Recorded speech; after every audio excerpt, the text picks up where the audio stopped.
आता टॉपिक आहे भारतातील व महाराष्ट्रातील ताम्रपाषाणयुगी वसाहत.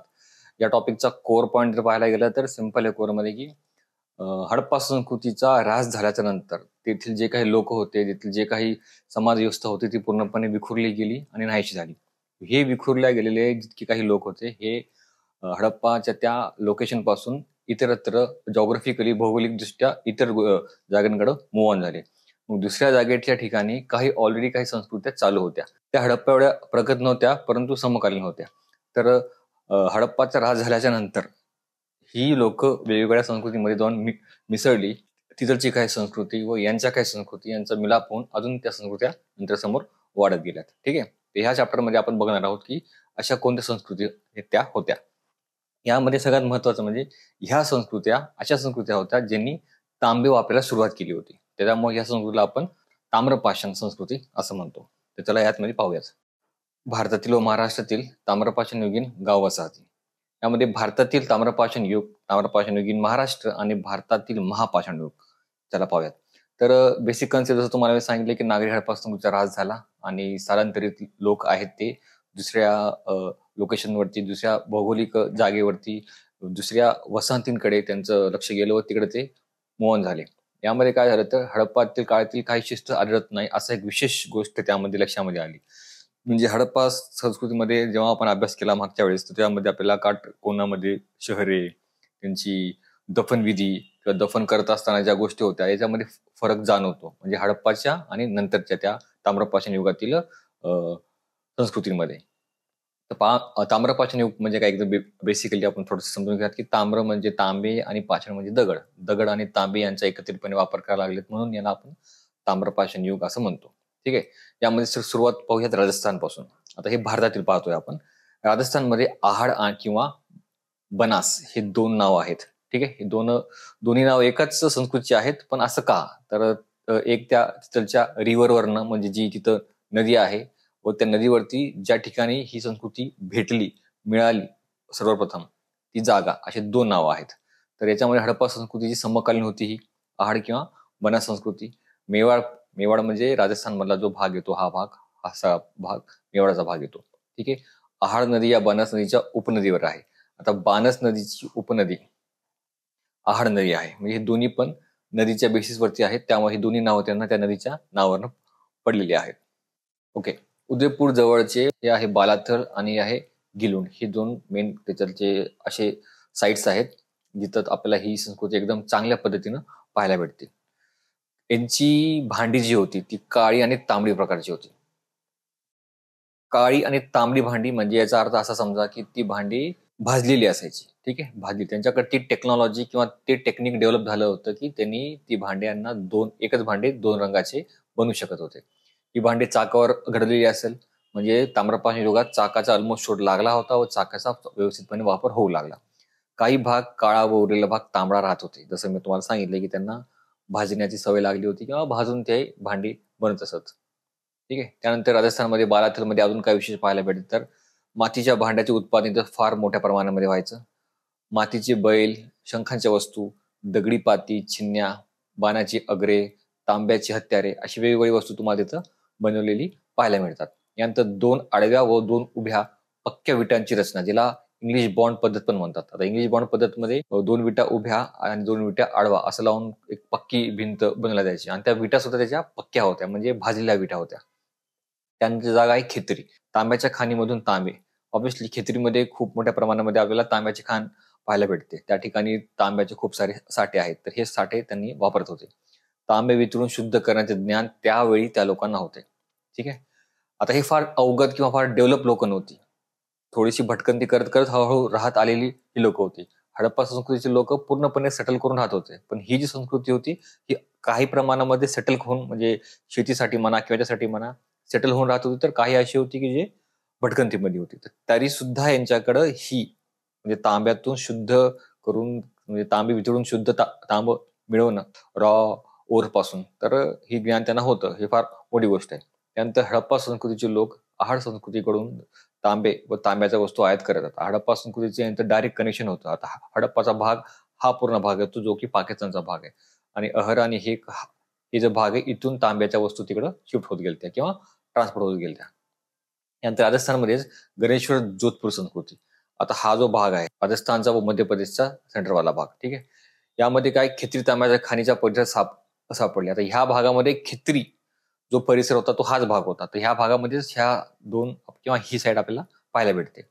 हडप्पा पूर्व काळापासून अस्तित्वात. आता ह्या ज्या साईट होत्या ह्या हडप्पाच्या अगोदरपासून अस्तित्वात होत्या असं म्हटलं जातं, ठीक आहे. तर हे त्याच्या उत्खननातून लक्षामध्ये आलेलं आहे. तांब्याचे बाण, भाले, मासेमारीचे गळ, बांगड्या, छन्न्या, मातीची भांडी ही अशा गोष्टीवरनं या संस्कृती कशी होती काय होती हे समजायला सोपं होतं. लक्षात असू द्या हा सगळा फॅक्टचा पार्ट आहे. आपल्याला फक्त लोकेशन समजून घेणं महत्वाचं आहे व त्यांची नावं समजून घेणं फार महत्वाचं आहे. पूर्ण कन्सेप्ट एकच आहे की तिकडनं हडप्पा त्यानंतर हे लोक शिफ्ट झाली आणि ह्या वेगळ्या संस्कृतीमध्ये मिक्स झाली आणि त्या संस्कृती कोणत्या आणि कोणत्या भागामध्ये होत्या हे फक्त समजून घेणं गरजेचं आहे. ह्या बाकीच्या गोष्टी फक्त आपल्याला एक आकलन करण्यासाठी आणि गोष्टी समजण्यासाठी आहेत. त्यामुळे जास्त याच्यावर लोड देऊ नका, फक्त ऐकत राहा. त्यानंतर गंगेचे खोरे, पंजाब, हरियाणा, राजस्थान व उत्तर प्रदेशचा पश्चिमी भाग, ठीक आहे. हा भाग सगळ्यात महत्वाचा. यामध्ये गिरू रंगाच्या भांड्याची खापरे म्हणजे अशा पद्धतीची हे असायची. ताम्र निधी, कॉपर हॉर्स, याला ताम्र निधी किंवा कॉपर हॉर्स पण असं म्हणतात. घराच्या जमिनी व्यवस्थित चोपून केलेल्या असतात. म्हणजे जितकी जमीन आहे ती एकदम क्लीन आणि मस्तपैकी सारून तयार केलेली असायची. घरांच्या आत चुली, मातीच्या पक्क्या भाजलेल्या पुरुष रूपी बाहुल्या, बैल असे तुम्हाला मूर्त्या वगैरे पाहायला तिथं भेटतात. गाईगुरांची हाडे आणि तांदूळ हे सर्वात महत्वाचे. गाईगुरांची हाडे आणि तांदूळ सुद्धा त्यांना त्या भागामध्ये आपल्याला पाहायला भेटतात. गंगा यमुनाच्या दुआबाद इसवी सन पूर्वी 2000 म्हणजे गंगा यमुनाचा जो भाग आहे त्या भागाच्या जवळपास 2000 वर्षापूर्वी आपल्याला इथं ही सगळी ताम्रपाषाण युग किंवा ताम्रपाषाण काळ पाहायला मिळतो किंवा ताम्रपाषाणच्या पद्धतीनं हत्यारे, वस्तू, भांडे बनवण्याच्या साईट्स आपल्याला पाहायला भेटतात. त्यानंतर बिहार, बंगाल आणि ओडिसा ह्या 3 भागामध्ये पण बिहारमधील चिराण आणि सोनपूर हा फार महत्वाचा मुद्दा आहे. बिहारमध्ये चिराण आणि सोनपूर. नंतर काळी आणि तांबडी मातीची भांडी यांना पण ती टेक्नॉलॉजी अवगत होती तर हे पण काळी आणि तांबड्या प्रकारची भांडी बनत असत. भांड्याचे घाट, हडप्पा संस्कृतीचा प्रभाव. आता भांड्याचे जे घाट होते, जे आकार होते हे की नाही, त्याच्यावरती हडप्पा संस्कृतीचा प्रभाव पाहायला भेटतो. म्हणून आपण अशी लिंक लावतो की यांचा संबंध हडप्पा संस्कृतीसोबत आलेला आहे किंवा हडप्पा संस्कृतीच्या लोकांचा संबंध यासोबत आलेला आहे. यानंतर मध्य प्रदेशमध्ये, एमपी मध्ये कायचा संस्कृती. आता हा भाग बघा एमपीचा, हा पूर्ण एमपी आजचा, याच्यामधला हा भाग म्हणजे गुजरात आणि हा राजस्थान आणि एमपी यांच्या बॉर्डरवरचा भाग, ठीक आहे. हे गाव मध्य प्रदेशमध्ये उज्जैन पासून पूर्वेस ऑलमोस्ट 25 किलोमीटर म्हणजे उज्जैन पासून 25 किलोमीटरचं हे गाव आहे कायता. छोटी काली सिंधी या नदीच्या तीरावर हे आहे. चंबळ नदीची ही उपनदी आहे. म्हणजे एमपी मध्ये छोटी काली सिंधी याची ही उपनदी आहे. ही उपनदी आहे चंबळ नदीची उपनदी. हडप्पा संस्कृतीशी समकालीन आहे म्हणजे सेम टायमिंग मध्ये इकडचा भाग जसा तुम्हाला सांगितला हडप्पा संस्कृतीचा भाग आहे त्याच काळामध्ये इकडे पण ही संस्कृती आपलं काम करत होती, ठीक आहे. शेती आणि पशुपालनावर अवलंबून असायची कारण नदीचा भाग आहे, रिव्हरचा भाग आहे, तर शेती वगैरे डेव्हलप झाली होती तर त्यांना त्या पाण्यामुळे तिथं सेटल अशी वसाहती होती.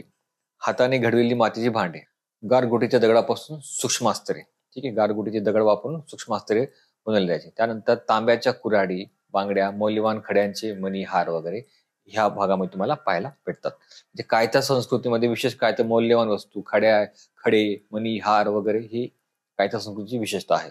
त्यानंतर गजिया या दगडाच्या भुकटीपासूनच चकतीच्या आकाराचे छोटे मणी बनवले जायचे. ह्याच्यापासूनच चमकणारे मणी बनवले जायचे. हे एक प्रकारचा दगडाचा प्रकार आहे. कायदा संस्कृतीनंतर आहार संस्कृती आणि नंतर माळवा संस्कृती. या भागामध्ये सुरुवातीला कायदा संस्कृती आली, त्याच्यानंतर मग आहार संस्कृती डेव्हलप झाली किंवा त्यांच्या संस्कृतीचे जे काही कल्चरल पार्ट होतं ते त्यांनी हस्तगत केला आणि त्यानंतर माळवा संस्कृती आली. त्यानंतर आहे मध्य प्रदेश. या मध्य प्रदेशमध्येच आपल्याला माळवा संस्कृतीमध्ये नर्मदा नदीवरील महेश्वर या गावी माळवा हा भाग आहे बघा. इंडियाच्या मॅपमध्ये बघाल तर माळवाचा हा भाग आहे. नावटाडोली माळवा संस्कृतीचे महत्वाचे स्थळ आहे. त्यानंतर नागदा आणि एरन माळवा संस्कृतीच्या गावावसातील तटबंदी युक्त. आता ह्या भागामध्ये ज्या वसाहती होत्या त्या वसाहतीला तटबंदी होती म्हणजे पूर्ण एक कंपाऊंड केलेलं बॉर्डर केलेली असायची. त्यानंतर गुजरातमध्ये गारगुटीच्या मौल्यवान खड्यांचे स्रोत होते. कायथामध्ये पाहिलं आणि आता गुजरातमध्ये मौल्यवान खड्यांचे स्रोत पाहायला भेटतात. काही ठिकाणी नीम भटके जीवन होते तर कच्छ सौराष्ट्र व उत्तर गुजरात हा भाग पूर्णपणे ह्या संस्कृतीनं बनलेला होता. दक्षिण सौराष्ट्रात प्रभा संस्कृती आली होती आणि त्यानंतर ईशान्य सौराष्ट्रात रंगपूर संस्कृती आपल्याला पाहायला भेटते. हे गुजरातमधले जो वेगवेगळे 2 भाग आहेत, त्या 2 भागामध्ये आपल्याला ह्या 2 संस्कृती पाहायला भेटतात. प्रभास संस्कृती आणि रंगपूर संस्कृती. दक्षिण म्हणजे खालचा भाग, सौराष्ट्र भाग. ठीक आहे. म्हणजे असं समजा की प्रभास दक्षिणेमध्ये आणि रंगपूर ईशान्येच्या भागाकडे. ताम्रपाषाण युगीन महाराष्ट्र. आता यामध्ये बघूयात महाराष्ट्रामध्ये काय होतं. तर महाराष्ट्रामध्ये उत्तर हडप्पा संस्कृतीचे लोक पोहोचले. म्हणजे उत्तर हडप्पा संस्कृती म्हटलं तर हडप्पा संस्कृतीच्या उत्तरेकडचे लोक नाही, तर हडप्पा संस्कृती संपल्याच्या नंतरचा जो काळ आहे तो त्याला उत्तर हडप्पा संस्कृतीचा काळ म्हणतात. हे लोक कुठं पाहायला भेटतात आपल्याला, दायमाबाद, अहमदनगर.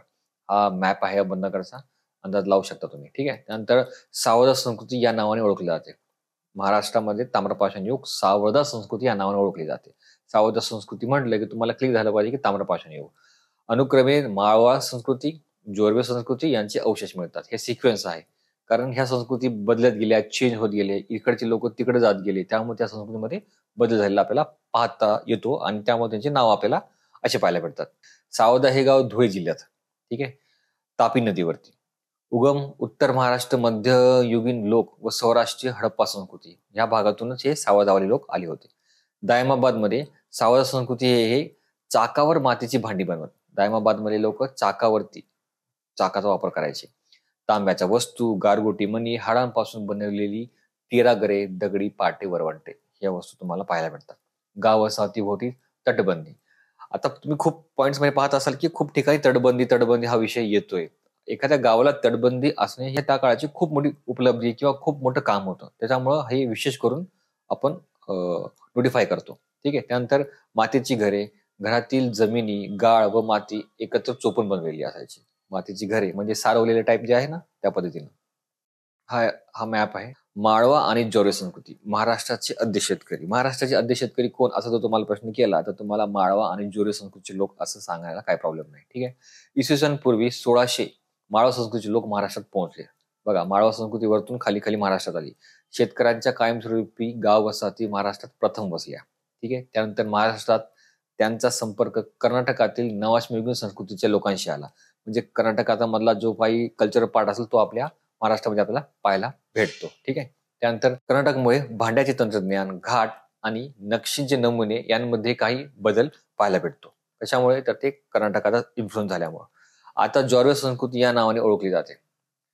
म्हणजे अगोदरचा पार होता माळवा, त्याचं कन्वर्जन जेव्हा कर्नाटकाचा त्याच्यासोबत संबंध आला तर आता ह्या संस्कृतीला आपण जॉर्वे संस्कृती अशा पद्धतीनं संबोधतो. आता काय तर अहमदनगर जिल्ह्यात जोरवे येथे ही संस्कृती प्रथम उजेडात आली.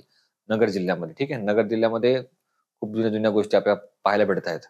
महाराष्ट्रात ताम्रपाषाण युगीन संस्कृती तापी, गोदावरी आणि भीमा या भागात पाहायला भेटतात. दायमाबाद, प्रकाशित जिल्हा, नंदुरबार व इनामगाव ही मोठी प्रमुख केंद्रे आहेत. लक्षात असू द्या, दायमाबाद, प्रकाशे व इनामगाव मोठी प्रमुख केंद्रे. त्यासाठी ताम्रपाषाण युग. कोणती संस्कृती?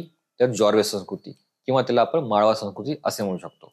मोठ्या केंद्रांशी छोटी छोटी खेडी व शेतवाड्या जोडली गेलेली असायची. जसं आजकाल असं त्या पद्धतीने सगळं एकमेकाला लिंक असायचं. नेवासे, नाशिक ही मोठी खेडी, पुणे जिल्ह्यातील चांडोली व सेनगाव, तसेच नाशिक जिल्ह्यातील पिंपळदर ही खेडी व इनामगाव जवळची वाडकीवाडी हे सगळे लहान लहान मोठ्या मोठ्या जिल्ह्याला कणिक असल्यासारखे असायचे.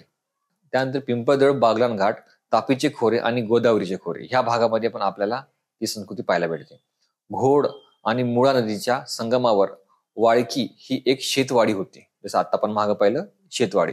इनामगाव मध्ये काय तर इनामगाव तालुका शिरूर जिल्हा पुणे आपल्या सर्वांना माहिती असेल. ह्या महाराष्ट्रातील जॉर्वे संस्कृतीबद्दल डिटेल माहिती आपल्याला कुठे भेटली तर ह्या भागात भेटले, कारण इथं जे काही अवशेष भेटले ते एकदम व्यवस्थित आणि चांगले होते. म्हणून हा विशेष इनाम गावाबद्दल आपण वाचतो. तर ताम्रपाषाण युगीन इनाम गावाच्या मध्यवर्ती जागेत ग्रामप्रमुखाचे 5 खोल्यांचे प्रशस्त घर असायचे. बघा, ग्रामप्रमुख हा त्या टायमिंगला एकदम व्यवस्थित मोठा घर घेऊन राहणारा व्यक्ती होता. घराच्या बाहेर धान्याच्या साठवण असायची. गहू, बार्ली, ज्वारी, मसूर हे धान्य त्या टाइमला तिथं पाहायला भेटलं. घरे आयातकृती व एस्पेस असायची. घराच्या भिंती कुडाच्या व 4 पायाचे रांजण हे आपल्याला तिथं पाहायला भेटतात. म्हणजे जो गावाचा प्रमुख आहे तो एकदम लाविश आणि एकदम मोठ्या घरामध्ये राहणारा असायचा असं दिसतं याच्यावरून. म्हणजे त्याची टाउन प्लॅनिंग कशी होती हे लक्षात येतं. त्यानंतर माळवा आणि जॉर्वे संस्कृती व शेतकरी. जॉर्वे संस्कृती. माळवा संस्कृतीनंतर जॉर्वे संस्कृतीचा समृद्ध काळ पूर्व जॉर्वे संस्कृती. ठीक आहे. पूर्व जॉर्वे संस्कृतीला म्हणलं तर माळवा संस्कृती संपल्यानंतरचा जो काही काळ होता त्याला आपण पूर्व जॉर्वे, जो की एकदम मस्त आणि लाईव्ह सगळ्या गोष्टी एकदम फुल्ली डेव्हलप त्या काळानुसार असा होता. भांडी खणखणीत भाजलेली त्यांचा नाद यायचा. म्हणजे भांडी जरा चांगली गरम करून भट्टीतून काढलेली असायची, त्याच्यामुळे त्याचा आवाज एकदम छान यायचा. मोठी आणि अधिक क्षमतेची भट्टी, तिथं भट्ट्या मोठ्या असायच्या, म्हणजे मोठ्या प्रमाणामध्ये प्रोडक्शन व्हायचं. नदीला कालवा काढून पाणी साठवण्याची सोय केली होती. म्हणजे जॉर्वे संस्कृती हडप्पा संस्कृतीसारखी थोडंसं टेक्निकली डेव्हलप होती असं म्हणायला काही हरकत नाही, एक लक्षात ठेवण्यासाठी. त्यानंतर सिंचनाच्या पाण्याचे वाटप गावाच्या प्रमुखाकडे. इथं पण गावाचा प्रमुख असायचा, तो सगळ्याला मोजून वाटून कदाचित पाणी देत असेल. त्यानंतर भारतातील महापाषाण लोक. आता उत्तर जॉर्वे काळात इनामगाव पूर्णपणे उजाड झाले. उत्तर जॉर्वेचा काळ जेव्हा संपला तेव्हा इनामगाव पूर्णपणे उजाड झाला. त्यानंतर भटके जीवन जगणाऱ्या लोकांनी मोठ्या शिळांचा उपयोग करून उभारलेली शिळावर्तुळे आपल्याला या काळामध्ये पाहायला भेटतात. ऍक्च्युली तुम्हाला हे सांगायला पाहिजे की महापाषाण म्हणजे काय, तर मोठे दगडांचा वापर करून इथं काही असे आर्किटेक्चर बनवण्यात आले होते. ठीक आहे, म्हणून आपण यांना महापाषाण युग म्हणतो. उत्तर जॉर्वे काळामध्ये इनामगाव पूर्णपणे उजाड झाले व त्यानंतर भटके जीवन जगणाऱ्या लोकांना मोठ्या शिळांचा उपयोग करून उभारलेली शिलावर्तुळे, म्हणजे लाईनीनं असे सर्कलमध्ये मोठे मोठे दगड आणि त्याच्यावरती आडवा दगड ठेवला जायचा. तर काय असायचा याचा उपयोग, तर दफन करण्यासाठी उपयोग केला जायचा. शिळा आकाराने खूप मोठ्या होत्या. ह्या शिळा म्हणजे दगड, हे दगड आकाराने खूप मोठे होते, म्हणून याला महापाषाणीय वर्तुळे सर्कल फॉर्म मध्ये ते उभे करायचे, म्हणून त्याला आपण असं म्हणायचो. त्या काळाला महापाषाण युग असं म्हणतात.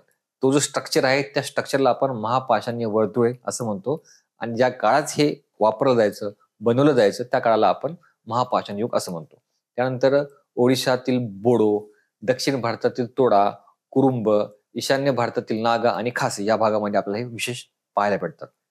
महाराष्ट्रात शिलावर्तुळे उभारणे लोक प्रामुख्याने दक्षिण भारतातून आले. महाराष्ट्रामध्ये हा कल्चर आला कुठून, तर दक्षिण भारतातून आला.